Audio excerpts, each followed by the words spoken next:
Saudara, Injil itu meskipun saudara beritakan dengan sederhana, tapi isinya tidak sederhana. Yesus yang hidup, mati, dan bangkit kembali, itu tidak sederhana, saudara. Itu luar biasa. Mungkin bagi saudara dan saya yang sudah mengenal Yesus, sudah tahu tentang Yesus, kisah ini jadi yang biasa. Tetapi bagi orang yang belum kenal Yesus, belum percaya, berita tentang Yesus ini berita yang luar biasa.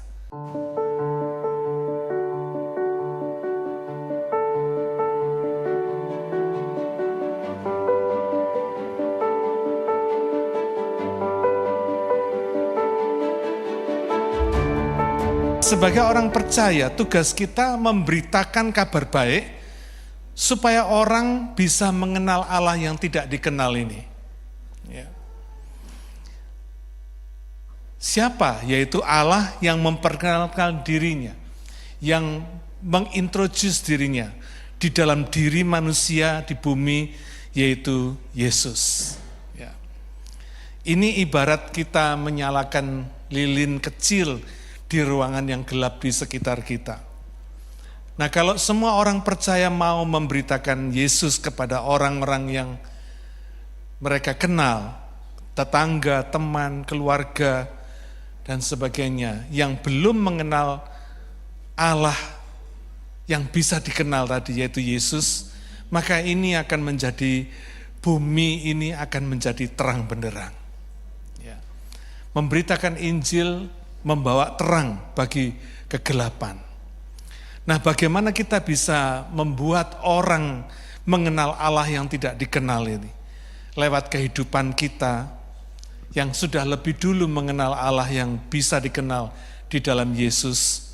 Nah, kita akan belajar dari apa yang dilakukan oleh Paulus dalam pengalamannya di Athena. Seperti dikisahkan di Kisah Para Rasul pasal 17 ayat 16 sampai 34. Tapi pagi hari ini saya tidak akan baca semua, nanti saudara baca di rumah. Saya akan ambil beberapa ayat yang relevan dengan apa yang akan mau saya bagikan pagi hari ini. Saudara, kota Athena itu terkenal sebagai pusat ilmu pengetahuan, pusat seni, dan pusat filsafat. Ya. Dalam hal arsitektur dan kesenian, kota Athena tidak ada tandingannya pada waktu itu. Dan kota Athena ini dikenal juga sebagai kota asal dari ahli-ahli filsafat yang bernama Plato, Aristoteles, dan Socrates. Ya. Saking banyaknya patung berhala di Athena, dikatakan di dalam sejarah terbanyak di seluruh Yunani, maka ahli sejarah yang bernama William Barclay, dia mengatakan there were more statues of gods in Athens than in all the rest of Greece put together. Jadi semua patung-patung berhala yang di seluruh Yunani pada waktu itu kalau disatukan semua, Athena nomor 1 yang paling banyak. It was easier to meet a god than a man. Lebih mudah ketemu sama Tuhan daripada ketemu sama orang, gitu kira-kira. Jadi ini menunjukkan betapa patung-patung berhala di Athena itu begitu banyaknya. Ya. Bahkan di dalam ayat yang ke-22, Kisah Para Rasul pasal 17, dikatakan Paulus pergi berdiri di atas Areopagus dan berkata, "Hai orang-orang Athena, aku lihat bahwa dalam segala hal kamu sangat beribadah kepada dewa-dewa." Saudara bisa bayangin, orang Athena yang dianggap maju ini adalah orang yang religius, orang yang sangat beragama, tapi belum mengenal Allah yang sejati, belum mengenal Allah yang benar-benar Allah. Ya, saudara, luar biasa. Kota Athena ini, orang-orang Athena ini betul-betul sungguh luar biasa. Bukan cuma kaya dengan seni, kaya dengan arsitekturnya, kaya dengan filsafatnya, ahli pikirnya, tapi mereka juga sangat beragama. Ya. Bahkan seorang penafsir Alkitab mengatakan human wisdom can never hope to go further than it went in Athens.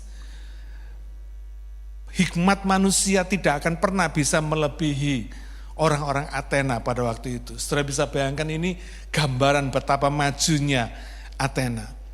Nah, di zaman sekarang ini orang akan menjadikan kota Athena sebagai kota turis dengan keindahan arsitektur, keindahan seni, dengan banyaknya patung-patung berhala. Orang akan melihat Athena ini sebagai salah satu pusat turisme. Ya. Tapi bagaimana reaksi Paulus ketika melihat kota Athena? Menarik, saudara. Ayat yang ke-16, Kisah Para Rasul 17, ayat yang ke-16. Sementara Paulus menantikan mereka di Athena, sangat sedih hatinya karena ia melihat bahwa kota itu penuh dengan patung-patung berhala. Saudara, perasaan sedih atau kasihan seperti Paulus ini harus timbul di dalam hati kita. Ada banyak orang yang di sekitar kita yang kita kasihi, mungkin suami, istri, anak, cucu, keluarga, teman kita yang belum kenal Yesus.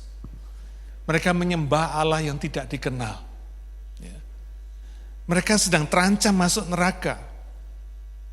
Mereka harus diselamatkan.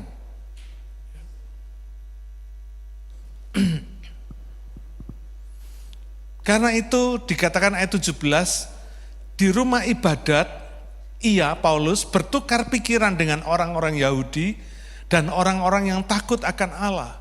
Dan di pasar setiap hari dengan orang-orang yang dijumpainya di situ. Saudara, banyak orang Kristen yang melihat orang-orang yang belum mengenal Allah ini cuma sampai pada rasa kasihan aja. Tapi beda dengan Paulus. Banyak orang cuma lihat kasihan tapi do nothing. Paulus melihat orang-orang di Athena ini menyembah Allah yang tidak dikenal tapi do something, saudara. Meskipun Paulus ini sendirian pada waktu itu, karena dia sedang menunggu Timotius dan Silas, tapi dia langsung mengabarkan Injil kepada mereka. Paulus enggak takut atau sungkan untuk mengabarkan Injil kepada orang-orang Athena. Karena Paulus sadar, saudara, waktu itu bukan milik kita. Tomorrow may never be mine. May never be yours. Waktu itu belum tentu jadi milik kita, besok itu belum tentu. Belum tentu ada buat kita. Karena itu saudara perlu ngerti betul prinsip ini. Mengabarkan Injil itu sesuatu yang urgent, sesuatu yang sangat-sangat penting dan tidak bisa ditunda. Satu hari saya melayani di salah satu gereja di Sydney ini. Selesai saya khotbah, ada seorang ibu dan anaknya laki-laki datang minta konseling. Saya konseling, dari konseling itu saya melihat ibu ini orang lagi stres berat. Ya. Perlu ditangani, perlu konseling pribadi, perlu pelayanan pribadi. Ya. Lalu saya katakan kepada gembala sidangnya, supaya orang ini diperhatikan dan dikonseling pribadi, dilayani sungguh-sungguh. Gembala sidangnya berjanji pada saya, mau mengkonseling orang ini. Saya bilang, ingat ya, jangan ditunda. Rupanya gembala sidang ini cuma ngomong tok, saudara. Ngomong ya, mau konseling, tapi nggak dikonseling. Persis 3 hari kemudian, saya dengar kabar, ibu dan anak ini mati bunuh diri di garasinya, di garasi rumahnya, gantung diri bersama-sama. Bayangin saudara, 3 hari, beda 3 hari, 2 jiwa melayang masuk neraka. Hanya karena apa? Menunda. Saya langsung telepon kepada gembalanya, saya bilang, kok enggak kamu layani? Iya, saya enggak sempat katanya. Saudara, jangan pernah menunda. kesempatan untuk mengabarkan Injil itu satu kesempatan emas yang perlu kita ambil, perlu kita lakukan segera tanpa ditunda. Mungkin saudara ngelihat orang ini masih oke, masih baik-baik saja. Oh no. Bagi orang yang belum mengenal Allah, bagi orang yang belum percaya Yesus, saudara mesti ingat, jiwanya terancam masuk neraka. Karena itu jangan pernah menunda. Ya. Tuhan berusaha mengosongkan neraka, memenuhkan surga. Tapi setan sebaliknya, berusaha memenuhkan neraka, mengosongkan surga. Beritakan Injil sekarang. Karena mungkin kita tidak punya kesempatan lagi untuk melihat orang yang akan kita injili. Saudara, kita perlu tahu bahwa tempat orang yang belum percaya dan orang yang sudah percaya itu berbeda. Kelak akan berbeda. Jadi kalau saudara melihat orang-orang ini belum percaya Tuhan, belum percaya Yesus, saudara harus tahu, jangan lewatkan kesempatan untuk menginjili dia. Dia percaya atau tidak itu bukan urusan saudara. Tapi mengabarkan Injil kepada orang-orang, ini tanggung jawab kita. Sama seperti saudara mendoakan orang sakit. Sembuh atau tidak itu bukan urusan kita. Itu urusan Tuhan. Tapi mendoakan itu urusan kita. Amin. Ya, sama ini. Mengabarkan Injil itu bukan urusan Tuhan, urusan kita. Tapi membuat mereka percaya itu urusan Tuhan. Tetapi melalui ketaatan kita yang mengabarkan Injil kepada keluarga kita, kepada teman kita, kepada orang-orang yang kita kenal, yang kita kasih, ini urusan kita, ini tanggung jawab kita. Jangan sampai kita utang Injil kepada mereka, saudara. Kita nggak tahu. Saya percaya kalau saudara dan saya percaya Tuhan hari ini, pasti ada orang-orang yang dulunya dipakai Tuhan untuk mengabarkan Injil kepada saudara dan saya. Sehingga kita percaya. Maka hari ini saatnya kita bayar utang Injil itu. Kita beritakan Injil kepada mereka, kepada orang lain. Ya. Kisah Rasul 17 ayat yang ke-18 berkata, dan juga beberapa ahli pikir dari golongan Epikuros dan Stoa bersoal jawab dengan dia. Dan ada yang berkata, apakah yang hendak dikatakan si Plater ini? Tetapi yang lain berkata, rupa-rupanya ia adalah pemberita ajaran dewa-dewa asing. Sebab ia memberitakan Injil tentang Yesus dan tentang kebangkitannya. Saudara, Injil yang diberitakan Paulus kepada para ahli filsafat yang hebat-hebat itu sangat sederhana, yaitu Yesus dan kebangkitannya. Kira-kira kalau mau diperpanjang dikit, kelahiran, kematian, dan kebangkitan Yesus. Kira-kira itu yang diajarkan Paulus kepada mereka. Orang-orang golongan Epikuros dan Stoa ini orang-orang ahli filsafat yang hebat. Para pemikir yang hebat. Orang-orang Yunani yang sampai hari ini terkenal sekali. Ahli filsafat. Tadi sudah saya sebutkan. Athena ini asalnya Sokrates, Aristoteles, ya. Plato, itu orang-orang dari Athena ini, saudara. Nah kadang-kadang kita ini kalau mengabarkan Injil, kita ini kurang pede, kurang percaya diri. Ya. Kalau kita tahu orang yang akan kita Injil ini orang pinter, waduh kita berusaha untuk memperbagus sharing kita gitu ya. Karena yang kita hadapi ini orang-orang hebat, orang-orang pinter. Atau mungkin orang-orang yang sudah tahu Injil, kita anggap sudah ngerti, lebih ngerti dari kita. Enggak perlu begitu. Paulus menghadapi orang-orang hebat ini, dia mengabarkan Injil dengan sederhana. Dia cerita tentang Yesus dan kebangkitannya. Kehidupan Yesus dan kebangkitannya. Simple aja, sederhana aja. Saudara, Injil itu Meskipun saudara beritakan dengan sederhana, tapi isinya tidak sederhana. Yesus yang hidup, mati, dan bangkit kembali, itu tidak sederhana, saudara. Itu luar biasa. Mungkin bagi saudara dan saya yang sudah mengenal Yesus, sudah tahu tentang Yesus, kisah ini jadi yang biasa.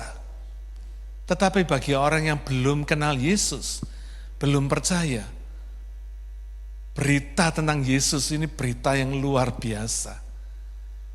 Allah itu besar, tidak ada berita sedikit pun yang kecil kalau kita bicara tentang Allah yang besar. Amin. Semua yang kita katakan tentang Allah yang besar itu pasti besar. Tidak sederhana, meskipun kita membagikannya dengan sederhana.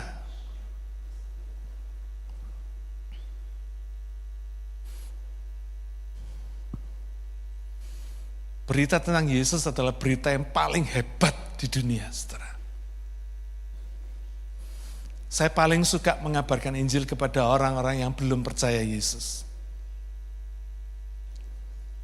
Dibandingkan dengan orang-orang yang sudah tahu tentang Yesus. Berita tentang Yesus itu sesuatu berita yang sangat menarik sekali. Tapi banyak orang yang sudah tahu tentang Yesus dianggap biasa aja. Oh enggak, saudara. Berita tentang Yesus itu luar biasa. Bayangin ada orang yang hidup, mati, bangkit kembali. Dan ini bukan cuma sekedar cerita atau dongeng, tapi sejarah yang sudah terjadi. Kalau kematiannya, kehidupannya, kebangkitannya sudah terjadi, maka nubuat tentang kedatangan yang kedua kali pasti terjadi. Bukan sesuatu yang sederhana, saudara. Saya selalu bangga cerita tentang Yesus kepada orang lain. Ya. Ayat yang ke-27, saudara perhatikan ini. Supaya mereka mencari Dia, dan mudah-mudahan menjamah dan menemukan Dia. Walaupun, saudara perhatikan, Ia tidak jauh dari kita masing-masing. Sebab di dalam Dia kita hidup, kita bergerak, kita ada. Seperti yang telah juga dikatakan oleh pujangga-pujanggamu. Sebab kita ini dari keturunan Allah juga. Saudara pernah enggak saudara berpikir, ketika orang itu saudara katakan, lu tahu enggak kamu ini keturunan Allah? Menarik enggak? Kalau hari ini ada orang yang berkata pada saudara, kamu tahu enggak kamu ini keturunannya Prabu Diponegoro misalnya, atau Raja Hayam Wuruk. Saudara bagaimana kira-kira? Ini orang terkenal di Indonesia dan saudara keturunannya. Wah, bangga enggak?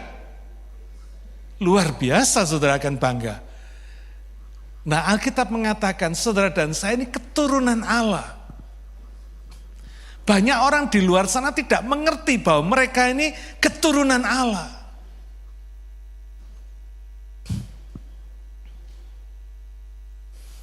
Tuhan ciptakan kita supaya kita percaya dan menyembah Dia.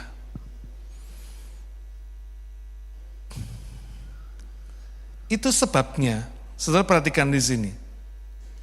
Ayat yang ke-27 dikatakan, Ia tidak jauh dari kita. Artinya Tuhan itu dekat dengan kita. Pertanyaannya, sedekat apa Tuhan itu dengan kita?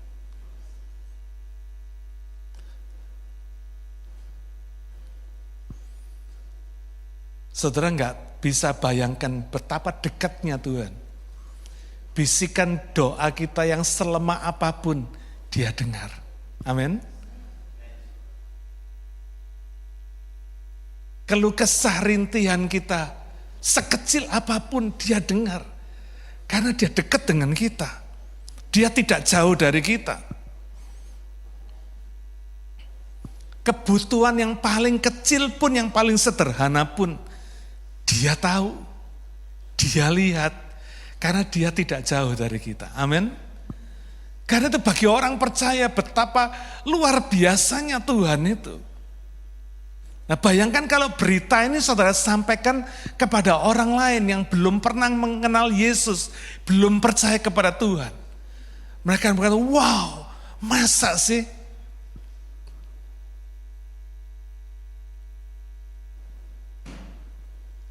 Saya kenal satu orang istri dan suami yang selalu cekcok. Si istri ini lucu, saudara. Ya. Nganggap suaminya itu tidak pernah mau bicara sesuatu yang penting dengan dia. Gitu. Jadi suaminya berpikir kalau ngomong sama istri itu mesti sesuatu yang besar, gitu ya, mesti yang besar. Satu ketika suaminya telepon saya mengeluh, wah dia sudah 3 malam tidak bisa tidur, katanya. Saya tanya kenapa? Karena ada nyamuk satu yang gigiti istrinya, sehingga dia harus mengejar nyamuk ini masuk kamar jam 11 malam, dia kejar nyamuk ini nggak kena-kena sampai jam 3 pagi, saudara. Baru kena, baru dia bisa tidur. Nah pada hari yang sama nggak beda jauh gitu, kira-kira beda cuma berapa jam, nggak lama kemudian istrinya juga telepon saya. Saya ceritakan bagaimana cerita suaminya kepada saya. 3 malam saudara, berturut-turut begitu terus. Bahkan dia sempat, karena istrinya digigiti nyamuk, dia sempat selimutnya terbuka, dia nyelimuti istrinya terus. Lalu saya cerita, ketika istrinya telepon saya cerita, kamu tahu nggak suamimu itu 3 malam tidurnya jam 3 pagi terus? Enggak, katanya. Dia jam 11 sudah masuk kamar, dia masuk kamar duluan daripada saya. Terus saya ceritakan cerita tadi, saudara.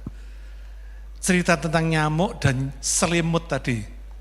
Si istri berkata, masa sih? Sesuatu yang besar bagi si istri. Bagi suaminya, itu hal yang biasa karena suaminya mencintai istrinya. Tapi cerita yang sederhana ini bagi si istri besar sekali. Karena dia tidak nyangka bahwa suaminya itu begitu perhatian sama dia. Sampai seekor nyamuk diburu selama 4 jam sampai jam 3 pagi. Demi cintanya sama istrinya. Sudah lihat ya, ini cerita kelihatannya sederhana dan lucu sekali.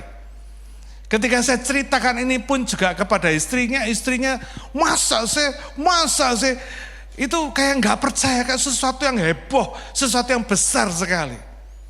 Saya ceritakan sama suaminya, bagi istrimu urusan nyamuk ini urusan heboh, saya bilang.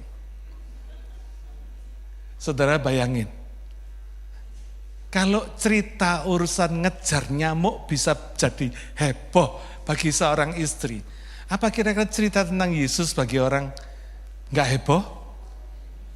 Oh, dahsyat saudara. Dahsyat luar biasa. Cerita tentang Yesus itu selalu berharga. Meskipun sering kadang tidak dihargai. Tapi Tuhan itu selalu berharga. Amin. Cerita saudara sesederhana apapun selalu berharga. Luar biasa tentang Tuhan itu. Karena itu Paulus menceritakan Yesus yang bangkit ini dengan luar biasa. Paulus tidak cerita tentang dirinya sendiri yang hebat, tidak. Kalau Paulus mau cerita tentang kehebatan dirinya, bisa. Dia muridnya Gamaliel, bisa. Seorang guru besar, bisa. Tapi Paulus tidak cerita tentang kehidupannya, tentang dirinya, kehebatan dirinya, tidak. Dia cerita tentang Yesus. Dia tidak cerita tentang mujizat-mujizatnya Yesus. Dia tidak cerita tentang berkat-berkatnya Yesus, enggak. Dia cerita tentang Yesus. Karena Yesus dan kebangkitannya, Yesus dengan kisah hidupnya dan nubuat kedatangannya yang kedua kali, itu lebih hebat, lebih dahsyat, lebih heboh daripada segala berkat dan mujizat-mujizatnya. Amin. Kita kan seringkali nganggap orang lebih tertarik kepada cerita yang heboh tentang mujizat, tentang berkat-berkatnya. Tidak, saudara. Tidak. Yesus lebih dahsyat daripada segala berkat dan mujizatnya sehebat apapun. Dia lebih hebat. Ya. Karena itu kabar baik adalah kabar sukacita tentang Yesus yang hidup, mati, bangkit, dan akan datang kembali. Yesus yang sudah menanggung dosa kita semua. Menanggung semua orang berdosa. Membayar keselamatannya. Memberikan pengampunan. Memberikan anugerah hidup yang kekal. Gak peduli apapun bangsa, keturunan, dan negaranya. Gak peduli. Berita tentang Yesus adalah berita yang dahsyat. Ya. Roma 6 ayat yang ke-16 berkata, sebab aku mempunyai keyakinan yang kokoh dalam Injil, karena Injil adalah kekuatan Allah yang menyelamatkan.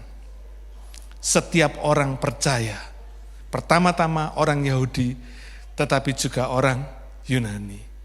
Kalau Alkitab pun, kalau ayat ini bisa dipanjangkan, ya, kalau mau dilanjutkan, pertama-tama orang Yahudi, tapi juga orang Yunani, juga orang Indonesia, juga orang Meksiko, juga orang Amerika, orang Australia, Malaysia, China, Rusia, Inggris, dan lain-lain.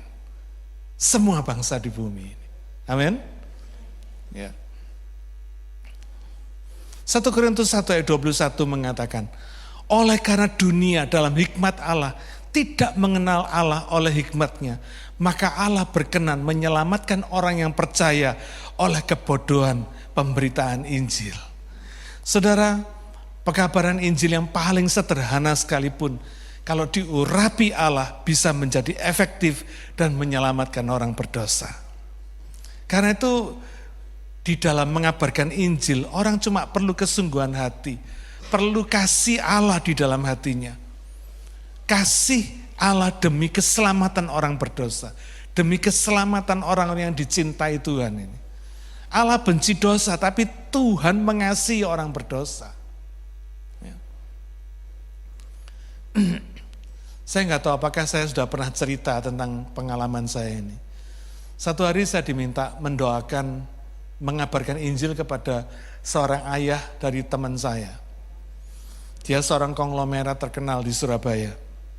Kalau saudara di Surabaya, di Jalan Majen Sungkono itu ada 2 building tower yang tinggi-tinggi yang berhubungan satu sama lain. Nah itu miliknya mereka. Orang kaya luar biasa. Ya, konglomeratnya Surabaya. Tapi teman saya ini pesan sama saya. Kok Agus kalau nginjili papaku jangan marah ya, jangan kapok. Karena papaku ini paling suka ngusir pendeta katanya. Dia benci orang Kristen dan suka ngusir pendeta. Jadi kalau Agus diusir sama dia ya sudah jangan marah katanya. Ya enggak apa-apa saya bilang. Saya pulang kerja jam 8 malam, saya mampir rumahnya. Saya mulai ngobrol sama papanya. Lalu papanya mulai cerita tentang kehidupannya dia. Mulai dari jam 8 sampai jam 12 malam, papanya cerita terus. Saya nggak ngomong apa-apa, saya diem aja. Saya dengerin. Lalu jam 12 malam, dia sadar. Dia ngomong gini, biasanya pendeta itu suka ngomong terus. Tapi kamu ini pendeta kok diem ya, nggak suka ngomong ya katanya. Saya cuma ketawa aja. Saya sudah ngomong ini, sudah lama ngomong, kamu ganti ngomong katanya. Saya suruh ngomong. Saya mulai ngomong, saya minta hikmat sama Tuhan, saya mulai bicara. Saya ceritakan sederhana, cerita kisah tentang Yesus. Saya ngomong nggak lama saudara. Paling 15 menit, paling lama ya mungkin 20 menit atau 25 menit saya nggak ingat. Tiba-tiba dia air matanya mengalir. Dia bilang, masa ada sih orang kayak begitu kan ya? Maksudnya masa ada orang Yesus yang saya ceritakan tuh masa ada? Saya bilang ada, itu sejarah itu. Yesus ini bukan dongeng saya bilang. Sungguhan terjadi, dia lahir. Makanya tiap tahun orang Kristen memperingati kelahirannya di hari Natal. Dia bilang, oh kalau ada orang yang seperti itu, aku mau terima Tuhan. Aku mau percaya Yesus. Malam hari itu saya layani dia, saya pimpin dia dalam doa, dia percaya Yesus. Dia kena kanker hati, saudara. Singkat cerita, gak lama kemudian dia masuk rumah sakit. Lalu di rumah sakit dia minta dibaptis. Waktu itu saya masih di Singapura. Karena tugas pekerjaan saya ada di Singapura. Dia nunggu saya pulang, baru saya baptis dia. Lalu dia kumpulkan semua keluarga. Dia bilang, nanti kalau aku meninggal, aku minta tidak ada satu orang pun dari keluargaku yang menangis. Karena aku tahu aku sudah bersama Yesus. Dia nikmati betul, saudara, kehidupan bersama Yesus. Dia nikmati betul-betul. Dia bilang hidup bersama Yesus itu luar biasa. Terus dia pesan, kalau nanti masa berkabung, 7 hari biasanya, orang Chinese kalau masa berkabung 7 hari, dia bilang jangan ada pakai tangis-tangisan katanya. Kamu harus bikin kebaktian katanya. Dan benar saudara. Waktu dia meninggal, masa berkabung 7 hari, setiap malam bikin kebaktian, bikin KKR. Ribuan orang datang. Saya khotbah tiap malam, saudara. Saudara perhatikan ya. Lihat, sederhana. Saya dongeng sama dia tentang Yesus dongeng seperti kepada anak kecil. Tapi bagi orang yang belum kenal Yesus, cerita tentang Yesus ini, cerita yang sungguh luar biasa. Dia bilang, kok ada ya orang seperti itu, kok dia mati buat musuhnya katanya, saudara. Dia mati yang salibkan bangsanya sendiri, kok ada orang yang seperti ini. Kok ada orang yang tidak percaya? Saudara bayangin ya. Bagi kita mungkin cerita tentang Yesus itu ceritanya anak sekolah minggu. Tapi bagi orang yang belum percaya, cerita tentang Yesus itu sungguh luar biasa. Tuhan punya cara efektif supaya kita mengabarkan Injil. Sehingga akhirnya seluruh keluarganya, bukan cuma papanya, seluruh keluarganya percaya Yesus. Saudara, yang terakhir, respon atau reaksi orang-orang Athena ini setelah Paulus memberitakan Injil di depan sidang Areopagus. Ayat yang ke-32, saudara perhatikan. Kisah Rasul 17, ayat yang ke-32. Ketika mereka mendengar tentang kebangkitan orang mati, maka ada yang mengejek dan yang lain berkata, lain kali saja kami mendengar engkau berbicara tentang hal itu lagi. Lalu Paulus pergi meninggalkan mereka. Tetapi beberapa orang laki-laki menggabungkan diri dengan dia dan menjadi percaya. Di antaranya juga Dionysius, anggota majelis Areopagus, dan seorang perempuan bernama Damaris. Dan juga orang-orang lain bersama-sama dengan mereka. Reaksi pertama, ada yang mengejek. Orang-orang yang mengejek ini biasanya cuma ingin tahu firman tapi tidak ingin percaya dan menolak firman. Saudara pernah enggak kalau saudara mengabarkan Injil lalu diejek? Ya, ini reaksi yang pertama. Jadi kalau saudara ngalami diejek orang biasa, karena banyak orang yang cuma mau tahu tapi enggak mau percaya. Banyak. Yang kedua, ada yang berkata, lain kali saja kami akan mendengar engkau berbicara tentang hal itu lagi. Orang-orang ini terinterupsi atau terganggu dengan sesuatu sehingga menunda keputusannya. Mereka belum mau mengambil keputusan untuk percaya Yesus. Nah, bagi orang-orang yang pertama dan kedua ini, mereka tidak pernah mendengar kabar baik dari Paulus lagi. Sebab ayat yang ke-33 mengatakan Paulus pergi meninggalkan mereka. Saudara ingat ya, kesempatan itu belum tentu kembali. Apalagi kesempatan mengabarkan Injil. Kesempatan untuk percaya Yesus itu belum tentu kembali. Belum tentu ada yang kedua kali. Jadi kalau saudara masih punya kesempatan untuk mendengar dan untuk percaya Yesus, jangan pernah lewatkan kesempatan ini. Ambil kesempatan ini. Kesempatan untuk diselamatkan itu tidak boleh disia-siakan. Sebab mungkin tidak ada kesempatan lagi. Saya pernah menginjil kepada seorang jago kungfu dari Tulungagung. Waktu saya mengabarkan Injil kepada dia, waktu itu dia masih sehat, masih kuat. Dia bilang, kalau kamu bisa kalahkan saya mau percaya sama Yesusmu, katanya. Saya bilang, saya udah gak mau berkelahi lagi kayak dulu. Kalau dulu saya sebelum percaya Yesus, kamu tantang begini, tak dadi sama saya bilang. Tapi sekarang saya gak mau berkelahi lagi sama kamu. Kalau kamu gak percaya, ya sudah. Lewat 10 tahun kira-kira, saudara. Jam 12 malam satu hari, teman saya, ini orang pamannya dia, teman saya telepon saya. Dia bilang, kamu masih ingat gak pamanku ini? Oh iya, masih ingat saya. Oh saya diajak gelut deh, saya bilang. Ya ingat, saya bilang. Terus dia sekarang ada di Cengwa Ien, dia bilang. Di rumah sakit Undaan Wetan. Oh ya, kenapa? Kanker paru-paru. Wow, saya bilang. Yang luar biasa, Pak.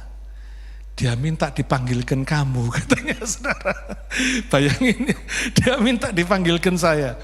Malam hari itu juga saya pergi, saudara. Saya nggak pernah mau menunda.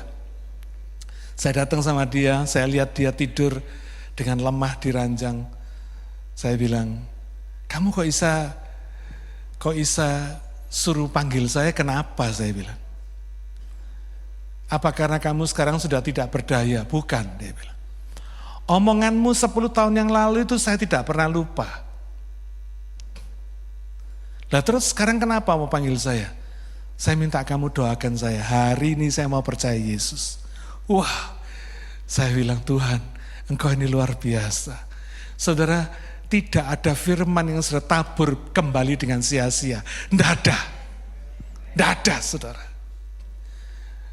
Malam hari itu juga saya doakan. Saya bilang sama Tuhan, Tuhan kasih kesempatan dia sembuh. Kasih kesempatan dia pulang ke rumah. Kasih kesempatan dia menikmati hidup bersama Yesus. Merasakan hidup diselamatkan bersama Yesus. Singkat cerita, dia disembuhkan Tuhan. Kankernya sembuh tiba-tiba. Boleh pulang ke rumah. Wah, dia happy luar biasa.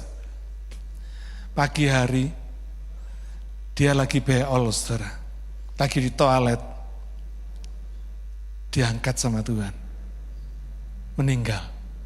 Meninggal dalam keadaan duduk di toilet. Saudara bisa bayangin, cuma beda 1 minggu.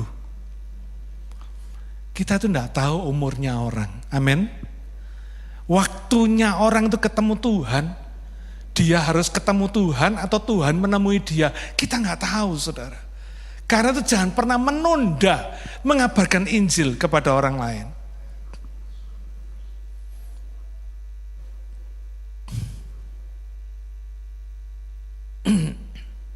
Ayat 31, ayat 30 dan 31 mengatakan begini.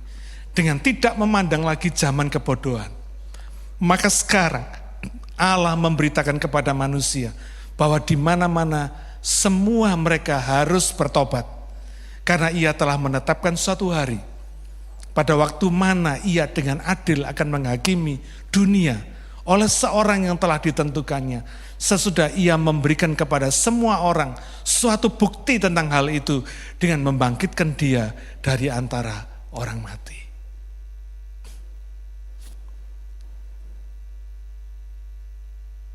Keputusan untuk bertobat dan percaya Yesus itu tidak boleh ditunda. Perlu dilakukan secepat mungkin sebelum terlambat. Kayak tadi saya bilang, kelahiran, kematian, kebangkitan Yesus itu sejarah. Dan itu adalah bukti, ayat yang ke-31 ini mengatakan, satu bukti kebangkitan Yesus, satu bukti dan sekaligus warning, peringatan bahwa kedatangannya yang kedua kali pasti akan terjadi.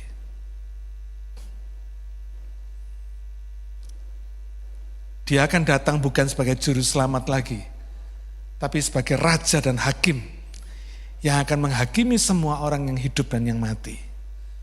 Pertanyaannya, kalau dia datang, dia menjumpai kita atau kita yang harus berjumpa dengan dia, sudah siapkah kita?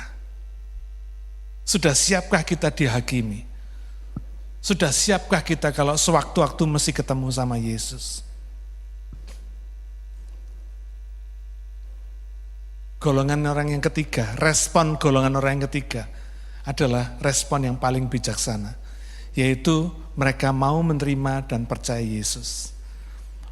Seperti dilakukan oleh beberapa orang laki-laki, antara lain Dionysius dan wanita yang namanya Damaris. Mereka menjadi percaya dan menggabungkan diri dengan Paulus, ayat 34. Saudara, kesimpulannya, di sekitar Anda, di sekitar saudara, ada orang-orang yang saudara kasih, yang kenal saudara, yang dekat dengan saudara, dan mereka belum percaya Yesus. Artinya, saudara harus masukkan dalam hati dan pikiran saudara. Orang yang belum mengenal Yesus ini, mereka menyembah Allah yang tidak dikenal. Dengan kata lain, nyawa mereka terancam masuk neraka.